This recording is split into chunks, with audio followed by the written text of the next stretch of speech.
कैसे हैं? उम्मीद है कि आप लोग अच्छे होंगे। तो चलिए आज की वीडियो को शुरू करते हैं। आज हम इतिहास के बारे में बताएंगे जो बहुत सारे एग्जाम के लिए इम्पोर्टेंट है। यूपीएससी, बीपीएससी, एसएससी जितने भी एग्जाम होते हैं जिसमें जीके जीएस के प्रश्न पूछे जाते हैं तो यहाँ से क्वेश्चन आपको मिल सकते हैं। तो बिना देर की वीडियो को शुरू करते हैं। सबसे पहले बताते हैं आपको इतिहास। इतिहास का अध्ययन, अतीत का अध्ययन क्या कहलाता है? इतिहास कहलाता है। इतिहास के जनक हेरोडोटस को कहा जाता है। ठीक है। और अगला प्रश्न है, सबसे पहले मैं कलर चेंज कर लेता हूँ। अगला प्रश्न है, देखिए, मानव जाति को पालना अफ्रीका को कहा जाता है, जबकि सभ्यता को पालना एशिया को कहा जाता है। मतलब सभ्य का मतलब ये हुआ कि सभ्य मानव जो सबसे पहले आए थे वो एशिया में आए थे, और मानव जाति को जो पालना कहा जाता है अफ्रीका को, ये मानव सभ्य नहीं थे, अर्थात असभ्य थे। और अब आगे बात करते हैं। इतिहास को हम 3 कालखंडों में बांट सकते हैं। कितने कालखंडों में? 3 कालखंडों में बांट सकते हैं इतिहास को। सबसे पहला है प्रागैतिहासिक, मतलब इसे क्या कहते हैं? प्रीटेरिटिक हिस्ट्री। इतिहास का वह समय जिसमें मानव लिखना पढ़ना नहीं जानता था। इसकी जानकारी केवल पुरातात्विक साक्ष्यों से मिली है, और इसके अंतर्गत हम पाषाण काल को रखते हैं। पाषाण काल को हम अंग्रेजी में स्टोन एज भी कहते हैं। इस समय मानव जो है पत्थर के औजार और हथियार का उपयोग करता था, अर्थात वो अपने जीवन पालन करने के लिए, अपने आर्थिक समस्या को दूर करने के लिए वो क्या करता था? तो वो हथियार का उपयोग करके, खाना बदोश करके, भोजन संग्रह करके अपना जीवन यापन करता था। इसी को कहते हैं पाषाण काल। पाषाण काल, ठीक है। अब आगे आते हैं। भारत में सर्वप्रथम 1863 में रॉबर्ट ब्रूस फुट, भारत में सर्वप्रथम 1863 में रॉबर्ट ब्रूस फुट ने पाषाणकालीन सभ्यता की खोज की। तो ये यहाँ पे प्रश्न उठ सकता है कि पाषाणकालीन सभ्यता की खोज किसने की थी? तो रॉबर्ट ब्रूस फुट ने किया था। कब किया था? तो 1863 ईस्वी में किया था। अब आगे बात करते हैं।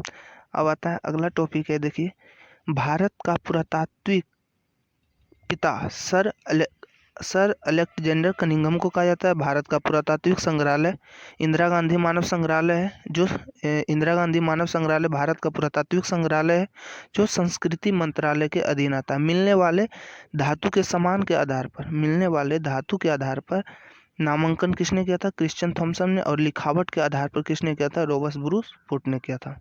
तो यहाँ पे कोई दिक्कत नहीं होगा। आगे अब चलते हैं। पाषाण काल, सबसे पहले आता है पाषाण काल। इसको 4 भागों में बांटा गया है। कितने भागों में? 4 भागों में। पहला आता है पूरा पाषाण काल। इसका जो एज है यह 20 लाख ईसा पूर्व से 12,000 ईसा पूर्व कहते हैं। ईसा पूर्व को हम लोग अंग्रेजी में क्या कह सकते हैं? BC, before Christ. ठीक है।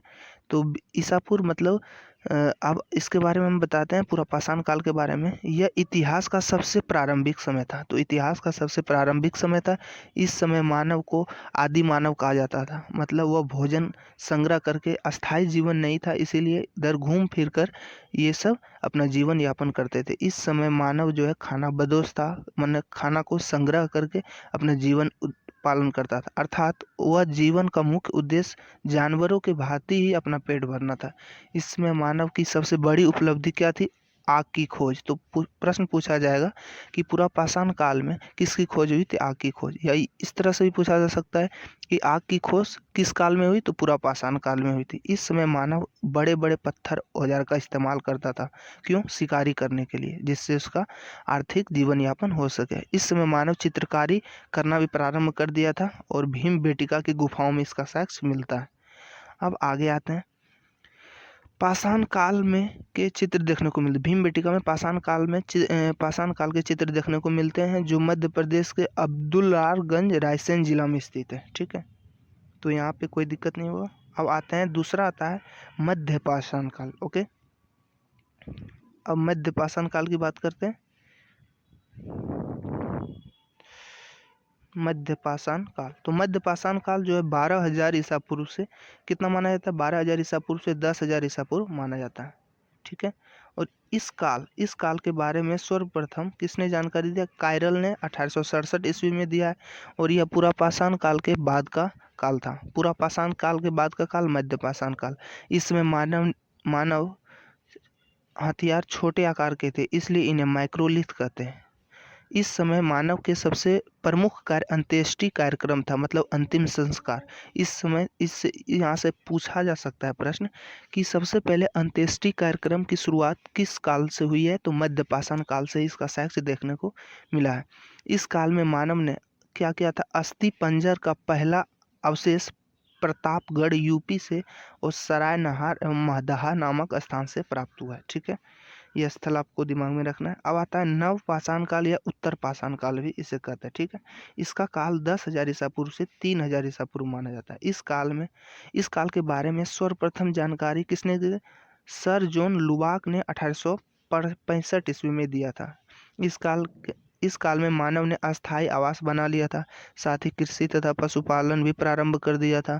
मानव ने इस काल में पहिए तथा मनका की खोज किया था। कर्नाटक के मैसूर के पास संगनकल्लू नामक पाषाणकालीन प्रस्थल से राख के टीले प्राप्त हुए और पशुपालन के साक्ष्य, मतलब व्यवस्थित, यहाँ से पूछा जा सकता है कि व्यवस्थित ढंग से पशुपालन का साक्ष्य कहाँ से देखने को मिलता है, तो नवपाषाण काल से देखने को मिलता है। और कहाँ? आदमगढ़ तथा बागोर। ठीक है, अब अगला प्रश्न आता है। अब कुछ स्थल है जहाँ से हमें कुछ साक्ष्य प्राप्त हुए हैं। ठीक है, सबसे पहले आता है मेहरगढ़। यह पाकिस्तान के बलूचिस्तान में स्थित है, आधुनिक पाकिस्तान में है। ओके, और यहाँ से सर्वप्रथम 7,000 ईसा पूर्व में सुलेमान और किरथर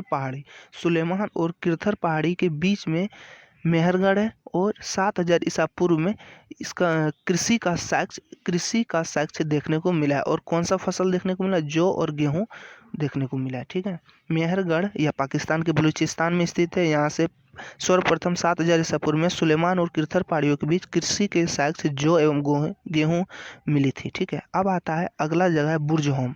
बुर्जहोम है कश्मीर में। ओके, यहाँ से गर्त आवास का प्रमाण मिला। गर्त आवास का मतलब क्या होता है कि जब कोई भी आदमी जमीन को खोद कर उसके अंदर, मतलब किसी तरह से कश्मीर में ठंडी ज़्यादा रहती है, तो वहाँ पे आदमी, जितने भी लोग होते थे उस समय मानव के, वो जमीन को खोद कर वहाँ पे बसते थे। मतलब गर्तावास का मतलब यही होता है कि जमीन को खोद कर वहाँ पे रहने लगते थे।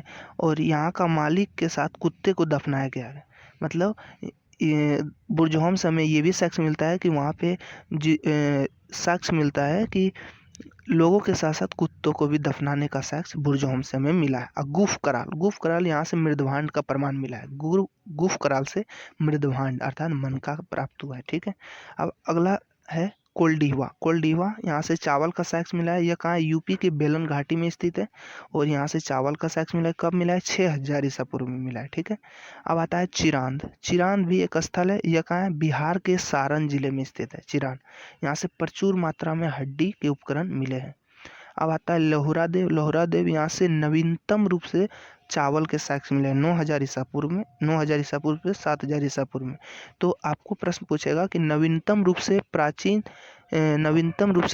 चावल का साक्ष्य कहाँ से मिला है, तो लोहरा देव। सिर्फ पूछेगा कि चावल का साक्ष्य सबसे पहले कहाँ हुआ है, तो मेहरगढ़। ओके, मेहरगढ़ बोलते हैं कोल्डीवा से। अगला प्रश्न है दमदमा। देखिए, दमदमा एक स्थल है।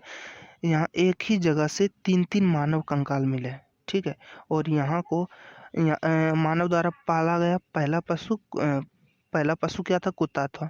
तो एक प्रश्न और भी उठ सकता है कि नवपाषाण काल में लोगों ने कुत्ता को पालतू बनाया था। किस पशु को पालतू बनाया? कुत्ता को। अब अगला लास्ट है मेरा ताम्र पाषाण काल।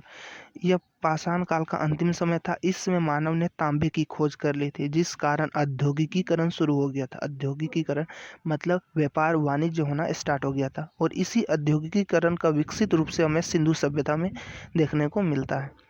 अब कुछ एक ठो और है, नौदा टोली है, मध्य प्रदेश में है। ठीक है, ताम्रपाषाणिक पुरास्थल है। तो ये पूछ सकता है नौदा टोली कहाँ पे है, तो मध्य प्रदेश में है। और कौन सा पुरास्थल है, तो ताम्रपाषाणिक पुरास्थल है। इसका उत्खनन, नौदा टोली का उत्खनन किसने किया था? HD संकलिया ने किया था। और मानव द्वारा खोजी गई पहली धातु कौन सी थी, तो तांबा थी। तो ये आपको याद रखना है। थैंक यू, आप लोगों ने इतना देर तक देखा। तो ये सभी क्वेश्चन आपको रिपीट कर लेना 1-2 बार देख के, तो आपको सब समझ में आ जाएगा। तो इतना देर वीडियो देखने के लिए थैंक यू। अगर आप मेरे चैनल पर नए हैं तो चैनल को सब्सक्राइब और लाइक ज़रूर कर लीजिए।